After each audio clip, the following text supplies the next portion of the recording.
It's Tuesday, 10th of February, 2026. Welcome back to your news update on Blip Brief. Crisp, but almost everything updated every weekday. And we are jumping straight into the deep end today because the Indian stock market, well, it threw us a massive curveball, or maybe a fastball. We need to talk about the State Bank of India, SBI. The elephant in the room? The elephant in the room has decided to sprint. The stock surged approximately 7.57% in a single session. It's not often you see an elephant sprint, is it? No. But this is a massive move for a Yeah. company of that size. I mean, Yeah. usually a move like that is for, what, small cap tech stock? Exactly. It's not the largest lender in the country. 7.5% for a mid-cap is just another Tuesday. For SBI, that's seismic. So help us unpack this. What exactly lit the fuse here? Because, these public sector undertakings, PSUs, are seen as steady, slow movers. You nailed it. They are usually the sleeping giants. But the giant just woke up. The catalyst is essentially a massive report card. Their December quarter results came out. And it wasn't just a beat. It was more than that. It was a comprehensive crushing of expectations. But we have to look closer at why they beat the numbers. It's not just that they made more money. It's how they made it. Right, because profit can sometimes be an accounting trick. Is this real operational growth we're seeing? It looks very real. Investors are reacting to two things here. First, the net interest margins are healthy. That's the spread between what they pay for deposits and what they charge for loans. But secondly, and maybe more importantly, is asset quality. The bad loans issue. For years, the narrative around SBI was bad loans. Yeah. The fear that half the loan book would just turn sour. The non-performing assets, that's been the cloud hanging over them for, what, a decade? Exactly. And this report, well, it effectively puts a lot of those fears to bed. The bank has cleaned up its books significantly. So you have analyst upgrades flying in from everywhere and a rush of bullish positions. People jumping in. Right, people buying because they realized the stock was undervalued relative to its private peers. It's a re-rating where the market suddenly decides, hey, this shouldn't be trading this cheap. It's interesting you mentioned the private peers because while the public sector champion is taking a victory lap, the private sector darling HDFC Bank looked a bit winded. It was down about 0.41%. It is a stark divergence, isn't it? It feels like a rotation. Is money leaving the private banks to chase the value in the PSUs? That is definitely the flavor of the day. HDFC Bank has been the safe harbor for a long, long time. But when risk appetite returns and people see deep value in something like SBI, which is trading at lower multiples, capital shifts. So it's not that HDFC is doing badly. No, not at all. It's just that right now the growth story and that valuation gap make SBI look like the prettier girl at the dance. Fair enough. But it wasn't just banking. If we zoom out to the broader market, it looks like Team Tata had a field day. A phenomenal day for the conglomerate. You look at Titan Company up 2.95%, Ultratech Cement climbing 2.48%. Tata Steel too, right? Tata Steel rallied about 2.56%. Even Tata Motors passenger vehicles locked in gains of roughly 2%. That's across the board. Jewelry, cement, steel, cars. Is there a common thread connecting these, or is the Tata name just magic right now? There is a thread, and it's the domestic consumption and infrastructure story. Think about it. Titan is pure consumer spending. Jewelry, watches, yeah. Ultratech and Tata Steel. That's infrastructure building roads, bridges, and houses. And Tata Motors is the aspirational middle class buying cars. So when you see all these firing together, it tells you the market is betting on the internal strength of the Indian economy. So it's a bet on India shining, essentially. Precisely. It's a broad-based vote of confidence. However, before we get too carried away with the bulls, we did have some anchors dragging the ship. Power Grid dropped 1.19%, and TPC was down 1.01%. And ITC shed about 1%. Yeah, the usual defensive took a bit of a hit. Why is that? It's likely just profit booking and sector rotation. Power Grid and NTPC have had decent runs. When investors want to free up cash to buy that surging SBI stock we talked about, they sell the stuff that has already made the money and is sitting stable. Got it. So they are selling the boring stuff to buy the exciting stuff? It's shifting chips from the safe pile to the growth pile. Speaking of exciting, we need to talk about commodities. Because usually I think of gold and silver as the fear trade stuff you buy when you're scared. But gold is up 1.23% and silver. Well, silver went absolutely ballistic. Ballistic is the right word. Silver acted more like a volatile tech stock than a metal. It surged over 6% on the COMEX and 5% on the MCX. 6% in a day for a commodity is huge. What on earth is driving that? You have to look at silver a bit differently than gold. Gold is jewelry, a store of value. Silver is that too, but it's also an industrial metal. Right, solar panels, electronics. Electronic solar panels, batteries. It has a dual personality. And this rally is a perfect storm of three things. First, you have the India-US trade deal, which we'll get into deeper later, but the headline boosts sentiment for gems and jewelry exports. That helps the precious side of silver. Okay, that makes sense. Second, you have a softening U.S. dollar. And when the dollar gets weaker, commodities priced in dollars get cheaper for the rest of the world to buy. Standard playbook. Correct. But the third factor is the industrial outlook. If investors think the economy is heating up, like we saw with those Tata infrastructure stocks, they buy silver because they know industry needs it to build things. So it's getting a push from both sides, jewelry and industrial. It's firing on both cylinders. And it's playing catch-up to gold. The gold-silver ratio was looking stretched. Silver was too cheap relative to gold, and it just snapped back hard. Okay, moving from the markets to the companies themselves, we have some earnings reports that range from record-breaking to heartbreaking. Let's start with the entity that actually runs the market, BSE Limited, the Bombay Stock Exchange. This is a classic case of the house always wins. Their numbers are eye-watering. Revenue from operations jumped a massive 62%. 62% growth for an exchange is wild. And consolidated net profit is up 7.1% quarter-on-quarter. What we are seeing here is operating leverage. The cost to run an exchange, the servers, the software compliance, they're relatively fixed. So once you cover costs, Once you pay for that, every additional trade that happens is almost pure profit. So as retail investors like you and me trade more, and as volume spikes on days like today with SBI, BSE just sits there collecting the toll. speaking of financialization, let's look at the lending side. Muthoot Microfin. I had to double-check this number because it looked like a typo.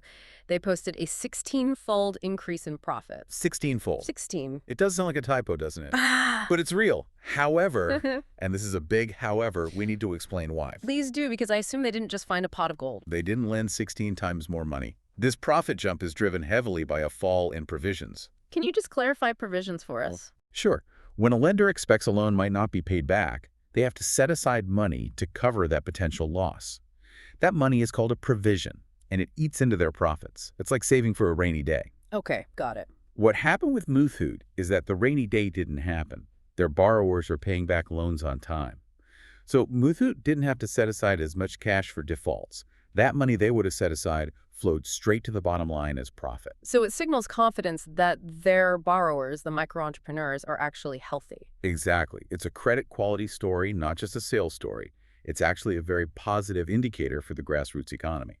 Now, for the heartbreak, we have to talk about Dream Sports, the parent company of Dream 11. This is a company that defined the fantasy gaming boom in India. But the latest report shows they've swung from profit back into the red, A huge reversal. and revenue actually declined by 15% year on year. This is a reality check. For years, the story with these unicorns was growth at all costs. Burn cash, get users, worry about profit later. Dream 11 was actually profitable, which was rare. But now, the headwinds are stiff. Is this the tax issue coming home to roost? The GST changes. That 28% tax on the full face value are absolutely a hammer blow. It squeezes the margins tight. But a 15% revenue decline suggests something else, too. What's that? It suggests market saturation. Maybe everyone who wants to play fantasy cricket is already playing. Or users are spending less because of inflation. When you combine regulatory aggression with a slowing user base, you get this pivot from unicorn darling to struggling incumbent. The easy money era is over for them. It is. They have to reinvent themselves now. Which brings us perfectly to the other side of the tech coin, the public markets and new IPOs, specifically Fractal Analytics. This is being billed as the pure-play AI IPO. But the gray market seems to be having second thoughts. Volatility is the polite word for it. The gray market premium, or GMP, has dropped about 9% from its peak. Just quickly, for those who don't follow IPOs closely, what is the GMP telling us? The gray market is an unofficial market where shares are traded before they actually list. The premium is how much extra people are willing to pay above the IPO price. It's basically a sentiment gauge. If the GMP is high, people are desperate for shares. If it drops... People are getting cold feet. Exactly. And dropping 9% suggests investors are in a bind. On one hand, you have the AI hype, Everyone wants exposure to artificial intelligence. On the other hand, the valuations are demanding. The market is trying to figure out, is fractal the next big thing, or is it priced for perfection? The classic good company, bad price dilemma. It is. But here's the fascinating counterpoint. While retail investors in the gray market are nervous, the big boys, the domestic mutual funds, are doing the opposite. Oh, really? What are they doing? They are doubling down, literally. I was reading that domestic mutual fund holdings in these new age tech companies have increased by nearly 100% in value over the last year. Wow, a 100% increase. That's a massive vote of confidence. It is. These fund managers are looking past the daily GMP volatility. They are saying, look, digitization is a 10-year trend. We are buying the dip. They believe that despite the losses we see in places like Dream 11, the broader digital economy is where the long-term alpha will be generated. So retail is nervous, but institutions are backing the truck up. That's the dynamic. Institutions have a longer horizon. They can afford to wait out the volatility. Let's zoom out to the macro picture now. We touched on the India-US trade deal earlier, but the details surfacing now are actually staggering. No, this isn't a tweak. This is a structural shift. Under the new framework, the U.S. is lowering tariffs on Indian goods from roughly 50% down to 18%. Wait, from 50% down to 18%? That's a massive cut. It's huge. Just think about the margin expansion for exporters. We're talking textiles, auto components, engineering goods. Suddenly, Indian products on American shelves become significantly cheaper. Where the Indian exporters get to keep a much larger slice of the profit. Exactly. This makes Made in India competitive almost overnight. And I assume this feeds into the projections I saw that exports could hit record highs by FY27. Absolutely. It accelerates the whole China Plus One strategy. This deal puts a big neon sign over India saying, open for business. But trade deals are never a one-way street. What did India have to give up? The quid pro quo involves agriculture. India is phasing out import tariffs on U.S. agricultural products, things like almonds, walnuts, apples. That's usually a very sensitive topic for Indian farmers. Extremely sensitive. And that's why the negotiators were smart. They agreed to a 10-year phase-out. It's not an overnight flood of U.S. goods. It's a slow opening over a decade. It gives domestic farmers time to adapt. A very carefully balanced deal, then. It seems so. And amidst all this policy shifting, Moody's Ratings has just dropped a new forecast for India's GDP. They have, and they are bullish. They are projecting real GDP growth at 6.4% for fiscal 2026-27. 6.4%. In isolation, that's a good number, but how does it compare globally? That's the key context. To put that in perspective, that makes India the fastest growing economy among all the G20 nations. Europe is struggling. The U.S. is hoping for a soft landing, basically just not crashing. Meanwhile, India is cruising at 6.4%. So for a foreign investor looking for growth... India isn't just an option, it's becoming the only game in town. Now, economic growth requires energy. You can't run factories on optimism alone. And there's a fascinating geopolitical shuffle happening with our oil imports. Indian Oil and HPCL have purchased 2 million barrels of Venezuelan crude. Now, that is a headline we haven't seen in a long time. Right. We've been talking about Russian oil for 2 years. Why Venezuela and why now? This is 3D chess. We've been heavily reliant on Russian oil because it was cheap, the famous discount. But you never want to be too dependent on a single supplier. So it's diversification? Yes, but it's also diplomatic signaling. By buying Venezuelan oil, India actually aligns slightly more with U.S. interests. How so? I thought the U.S. sanctioned Venezuela. They did, but they've eased some sanctions recently. They want more oil on the global market to keep prices down. But here's the kicker. U.S. refineries are struggling to process the heavy, sludgy crude that Venezuela produces. Indian refineries, however, They can handle it. our refineries are modern and complex. They can handle that heavy crude easily.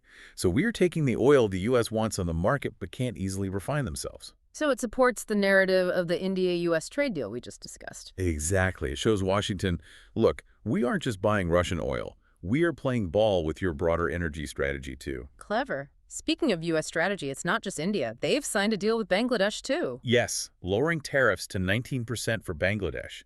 It shows a coordinated U.S. effort to shore up economic alliances in South Asia. But, and here comes the stick to go with the carrot, U.S. military forces just intercepted a sanctioned oil tanker in the Indian Ocean. Right. This is the other side of the coin. The message from Washington is clear. Play by the trade rules and get low tariffs. Try to skirt sanctions, and we will intercept your ships. A tightening of the net. Just quickly touching on the political landscape, lawmakers have viewed unredacted files related to the Epstein case. a dark cloud that keeps hovering. Allegations linking new names to the controversy are surfacing. It's a developing headache in the West that could destabilize some powerful figures. And closer to home. In the Maharashtra polls, the BJP has emerged as the largest party in the Zilla Parishad elections, securing 7 out of 12 councils. It suggests the party's grassroots machinery remains robust in a key industrial state. Okay, let's pivot. We promised you something fascinating to end on, something that literally changes how you perceive reality. We all grew up learning about the five senses sight, smell, touch, taste, hearing. The classic kindergarten lesson. Well, apparently we've been short-selling ourselves. By a huge margin. New research published just yesterday suggests that the five senses model is woefully inadequate. We might have as many as 33 senses. 33. That sounds like science fiction. What are we missing? It depends how you define a sense. The research argues we don't experience the world through separate channels. It's not just I see this and I smell that. But think about things you do every day. Close your eyes and touch your nose. Okay, I'm doing it. How did you know where your hand was? You couldn't see it. I just felt it. That is proprioception. The sense of body position. That's a distinct sense. Then there is equilibrioception, your sense of balance. If you tilt your head, you know you're tilting.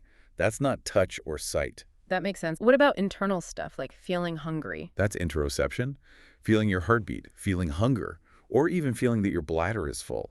These are all sensory inputs your brain processes, just like sight or sound. So the research is saying these are all distinct senses. Yes, but more importantly, it says they are all mashed together. Take taste. We think we taste coffee. But if you hold your nose and drink coffee, it tastes like bitter water. Right, because smell is gone. But it's more than that. It's the weight of the cup in your hand. That's proprioception. It's the warmth. That's thermoception. It's the crunch of a biscuit that's hearing. The research shows these inputs constantly influence one another to create a single, multi-layered reality. That is mind-bending. So when I eat lunch today, I'm not just tasting it. I'm hearing, feeling, weighing, and smelling it all at once. Exactly. You are experiencing a symphony, not a solo. It's a complete re-understanding of human perception. I'm going to be thinking about that all day. Am I holding this microphone, or am I engaging in a complex proprioceptive tactile interaction? Both. And just before you go, a quick note. This deep dive commentary was put together using advanced AI. We always strive for accuracy, but please do cross-verify any crucial information yourself. Your informed decisions are what matter most.